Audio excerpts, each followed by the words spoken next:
Vou mostrar para vocês uma operação que eu fiz no SDJPY ontem à noite. Então, basicamente, para mim, essa seria a estrutura de 1 minuto.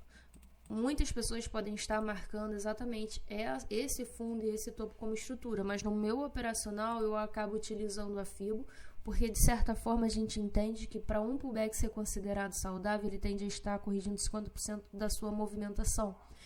Aqui nesse caso, o fato dele não ter corrigido 50% da sua movimentação, a gente utiliza como se fosse uma liquidez para o preço estar trabalhando mais abaixo e assim, de fato, colocar um novo topo, um novo fundo mais alto. Então, para mim, essa seria esse fundo e esse topo, a minha estrutura de swing.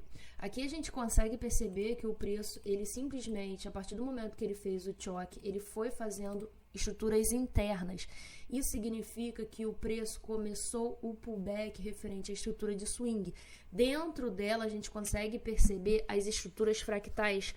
São elas que dizem pra gente se de fato o preço vai estar respeitando aquela região ou não, ou se as entradas que a gente está fazendo é referente qual estrutura. Então, basicamente, a gente consegue perceber que o preço simplesmente ele reagiu a essa zona de demanda, mas de qualquer forma, essa zona de demanda é o pullback referente a essa estrutura interna. Por mais que a gente esteja trabalhando dentro de uma estrutura de swing de alta, o fluxo ainda está vendedor. Basicamente, a estrutura fractal, ela simplesmente foi colocada exatamente nesse momento.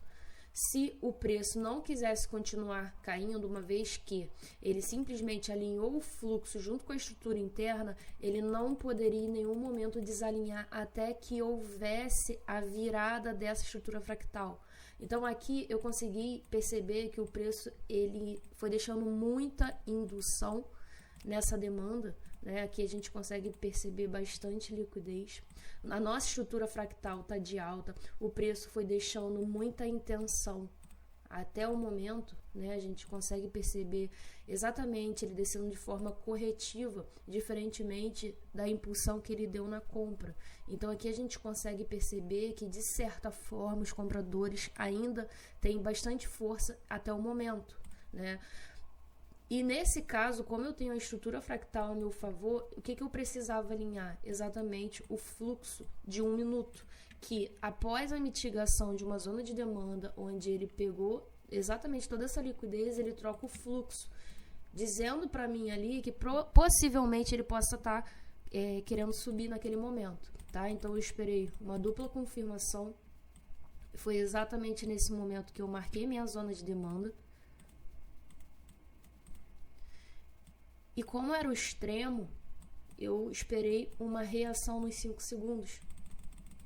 Aqui a gente consegue perceber que o fluxo está de baixo, fazendo um pullback referente ao fluxo de 1 minuto. A partir do momento que ele simplesmente faz a liquidação, que aqui a gente consegue perceber que ele fez um choque falso para liquidar a galera. E o próximo choque a gente já entende como se fosse o choque verdadeiro. Então, depois de uma liquidação, ele faz o choque. Foi exatamente aqui que eu acabei pegando na passada. 2,4 pips de stop. Então, basicamente, aqui a gente consegue perceber, né, que meu primeiro alvo seria o topo fraco da estrutura fractal e o meu segundo alvo seria no topo fraco da estrutura de swing para consumir toda essa liquidez. Vou jogar aqui por 5 minutos para avançar mais.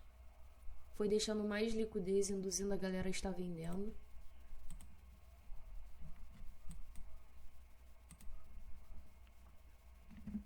Primeiro alvo foi atingido.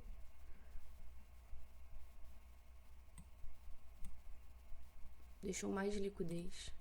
E o segundo alvo também agora foi atingido. Então esse foi o racional que eu tive para pegar essa operação no SDJPY ontem por volta de 9h50 da noite.